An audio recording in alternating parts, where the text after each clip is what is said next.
Hello, everyone. Welcome to Million Marker IG Live. Today, we're going to invite TTC dietitian Anabelle Harari joining us.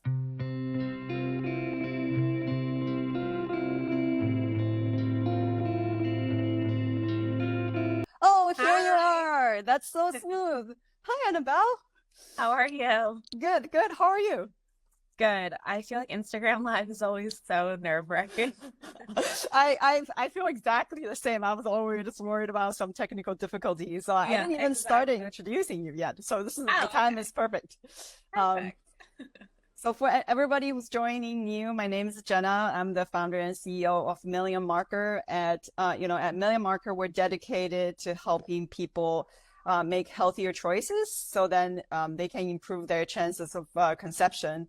As a dietitian myself, I'm super excited to talk to Annabelle, functional fertility dietitian, nutritionist, yoga teacher, meditation instructor, and lover of avocado toast. I I echo the same. So today we're going to talk about the importance of nutrition and fertility. But first, let's get to know a little bit about Annabelle. So Annabelle, tell us a little more about your education background. What led you to start doing functional fertility nutrition. Yeah. That was a great introduction, so thank you.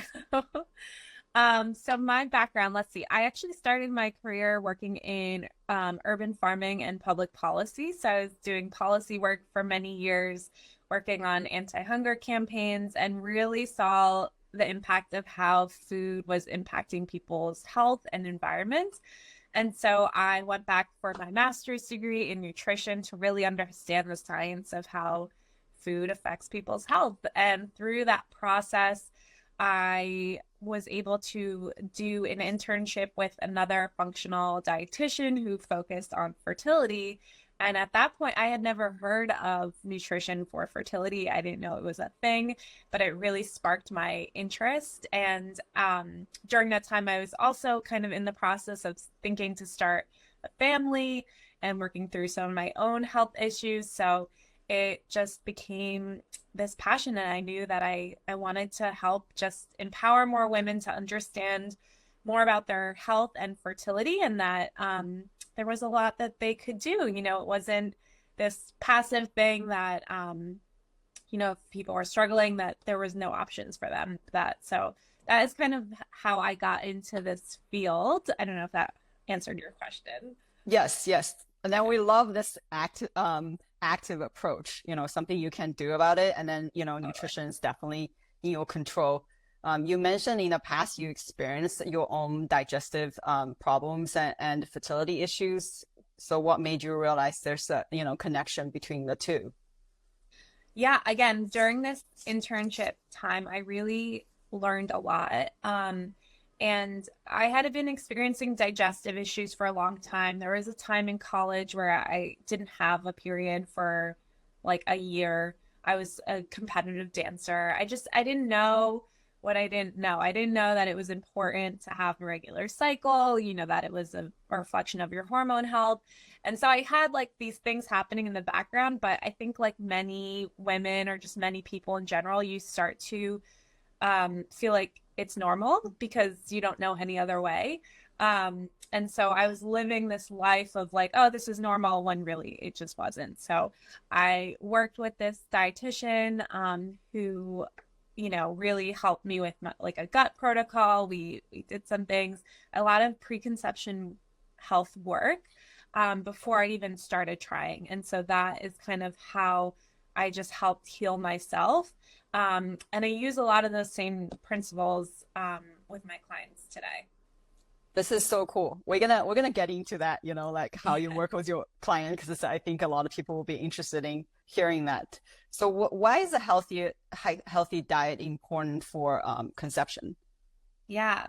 So preconception health is so important. This is really the building blocks of your baby. So the nutrients that you eat through food help with egg quality, sperm quality, and those go into the development of a baby. The research here is so amazing, just showing how these nutrients can help prevent chronic diseases in offspring, can prevent different issues in the next generation, so your children and your grandchildren. And so this 3 to 4 month window in between, before you actually conceive is so crucial for not only your health, but baby's health, and then also the next generation. So there's, it's really exciting to see because, again, taking that active approach to your health and fertility, there's so much that we can do to just like help ensure the health of the future generations. No, totally on the same page. And we also have seen, yeah, toxins are could also be like transgenerational. So like your toxin exposure can actually impact your kid and your grandkid. And a lot of the toxin exposures are, some of them are from food. So by having a healthier lifestyle, eating better food, not only good for the nutrition, but also decrease your toxin levels. Yeah. So what are some like, common foods that, the usual suspects that, you notice in your client that when they're having trouble conceiving? Um, I think for a lot of people, it's more about restriction than Mm, necessarily that they're eating tons of not so good foods. I think people are generally aware of processed foods, yeah. fast foods, junk foods, trans fats, like the, big players that in the nutrition world we kind of um frown upon, I would say. I think for more people, it's that they're restricting a lot. So Mm. not necessarily eating enough, not getting enough protein, not eating throughout the day, skipping meals, doing like extreme diets. So like cutting out entire food groups. Um, those are the things that I see more often that people are overly restricting and not actually including enough things. So really my focus often is how can we include the most amount of foods into your diet that are going to be nutrient dense and nourishing and help kind of facilitate that process. That makes sense. It's a much more comprehensive approach than just eliminating something. Yeah, Um, I think a lot of people are like, okay, just tell me what not to eat, but really it's much more than that. Because I'm not here to be like the food police or take things away from you. I'm here to help educate you and empower you and show you that food is medicine, and let's see like where are things that we can include more. yeah, that makes sense. So one of our followers asked, are there any foods or supplement that could improve egg quality? Yes. So um like nutrition, different nutrient supplementations here, this has like the biggest impact when we're talking about fertility. We're really talking a lot about egg quality. So I will say there are certain conditions that, understanding this, that they I guess degrade egg quality, but the biggest thing would be age. So egg quality goes down with age. Thyroid conditions can impact egg quality, and PCOS is a very common condition. Those things can impact egg quality. So when we're thinking about egg quality, we're really thinking about different nutrients. So think about like B vitamins, like B6, B12, folate. Those are really critical in methylation, um, and creating new copies of DNA. Coenzyme Q10 is really important for egg quality. This is something that our bodies naturally produce, but then start to decline after the age, I think, of like 25. It starts to go down. Yikes. So, if you're above the age of 25, this might be something that you want to include. And then other nutrients like vitamin E, vitamin C. So think of like antioxidants. Um, so, food wise, including a rainbow of fruits and vegetables. Obviously, I like to take a food first approach. We don't need necessarily supplements for everything. But yeah, think about your different B vitamins, antioxidants, and then CoQ10 is usually one. Does the same principle also apply to, sperm quality, sperm strength? Yeah, so there are certain nutrients for sperm quality. Think like zinc, selenium. Um, those are types of things that can help sperm quality, in addition to things like not smoking, reducing alcohol. Even things like not keeping your cell phone in your front pocket, like things like that, like lifestyle things that you can change.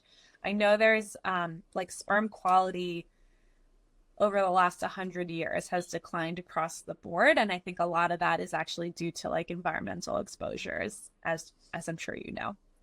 Yeah, we have seen that. So we were telling everyone to, reduce your phthalate, particularly phthalate exposure, with male fertility. Yes, that's definitely one. So yeah, so it seems that one of our followers also asked, is poor diet linked to male infertility? I guess the answer is kind of yes, right? Yeah, so it's very similar to female fertility, and I think women get like the brunt of the responsibility often with fertility. But yes, like sperm quality is so important. So things like lifestyle, nutrition, supplements, those are all helpful. And I have been seeing more and more companies creating male prenatals, which I think is awesome. Like it's not just for women that this fertility thing is an issue. I think it's like a third women, a third men, and then a third like are both or so it definitely is important. So yeah, get your guy to take a male prenatal and make some changes along with you. Yeah, I wish one day men can have babies so that women don't have to bear all the, responsibility. So obviously we should all always strive for optimal nutrition, but many of us are, guilty of really getting what we want, getting pregnant or optimize their health, but also slipping back to our old habits, old routines, so what is like the minimum time frame that where a couple should start thinking about optimizing their nutrition, for conception? Yeah, I say like a minimum of 3 months before, and that's really to impact egg quality. It takes about 100 days for an egg to fully develop, so all the nutrients, stress, all of that goes into an egg. So yeah, 3 months is like the minimum. If you can do 6 months, even better. But especially for many women in the first trimester, they really struggle with nausea and like eating enough. And so going into pregnancy, knowing that you've already kind of gone into it with like fully nourished and having all those nutrients ready to go, it's kind of reassuring so that when you are subsisting off of like just carbs and bread in that first trimester, you know that you've kind of done a lot of the legwork ahead of time. Yeah, that totally makes sense. You mentioned about PCOS, what are some approaches you take to help PCO patients or to when they're trying to conceive? Yeah, so PCOS or polycystic ovarian syndrome is a very common hormonal condition. It's also it impacts the endocrine system. So essentially, women with PCOS have a harder time digesting carbohydrates and breaking them down. So it's really an issue of insulin resistance and inflammation. Um, with PCOS, we often see issues with gut health as well. So it really depends on the client, but essentially we want to work on balancing blood sugar, ensuring that you're eating enough fat and protein along with carbs so that you're reducing inflammation and insulin resistance. And then also, addressing gut health, in addition to, egg quality and things like that. Love this personal approach. So if our viewers are interested in learning more about PCOS, we actually did another Instagram live with Shelly Ann Weeks. So check that out in our Instagram feeds. But now let's talk about Wellspring Nutrition because there are Yeah. so many services you provide. So tell us more about that. Sure. Yeah. So Wellspring Nutrition is my private practice. Our mission is really to help women who are struggling to conceive to regulate their cycles, ovulate, and get pregnant. And we do that through using functional nutrition, and really providing the highest level of service and care for our clients. So we do this by using different functional lab testing, nutrition therapy and supplement protocols. And we offer one-on-one client services. And in January, we're also launching our group coaching program. This is so exciting. Um, Yeah. we are a huge fan of personalized testing, as you know, since Yes. we have a test kit for people to test for their environmental toxins. Could you tell us a little bit about other like testing service, hormone, gut, nutritional testings that you Yeah. do? Yeah, absolutely. So there's a number of different lab tests that we utilize in practice. I'll give you like the most popular or common ones. So we use a comprehensive hormone test, which is a Dutch test. It stands for dry urine test of comprehensive hormones. You can check them out. They're an amazing company. Um, we use, stool tests to check microbiome. I use GI map for that. Different micronutrient testing. So, you know, vitamin D, vitamin A. We'll look at, different mineral status to see things like that. Thyroid testing, iodine, like all different types. In some cases, we'll test for mold depending on the client's history. So there's a lot of different functional tests out there, but the key is to work with a practitioner that knows which tests you really need. Yeah.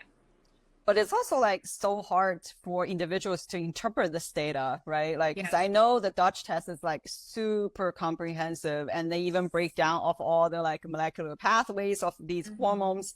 I think it's like really hard for people to understand, but I Yeah. know you help them interpret these test results, right? Yes. So I don't recommend just people ordering these tests on their own. I think it's really important to work with a practitioner. Again, like you said, it's just hard to understand it. I think the first time I saw a Dutch test, I was like, what is this? Because it really is a lot. So you need to work with someone who knows how to interpret things and give you the right protocol. So absolutely, yes. I help all my clients with that. I've had people reach out who have been in this situation where they've ordered a test and then don't know how to interpret it. It's not something I do often. It's more I just, focus on including that whole package and program for my clients. Yeah, that makes total sense. So how do people find you? Yeah, people find me through Instagram usually, and through my website, which we're currently doing like a rebranding, so that's exciting. But yeah, you can find me through Instagram. Send me a DM, can chat. No, this is awesome. So everyone be sure to follow Anabelle at TTC Dietitian on Instagram. And then, you can book a call with her by clicking our LinkedIn bio or tapping the Instagram post promoting this Instagram live. So Awesome. thank you so much for joining us today. This is like so informational. Thank you so much. Yeah, if anyone has like follow-up questions or you just want to connect, really feel free to message me. I know this stuff can be really overwhelming and confusing, but it really doesn't have to be. So yeah, thank you, Jenna, so much for having me. And Jenna actually came in and she was a guest expert in our group coaching program.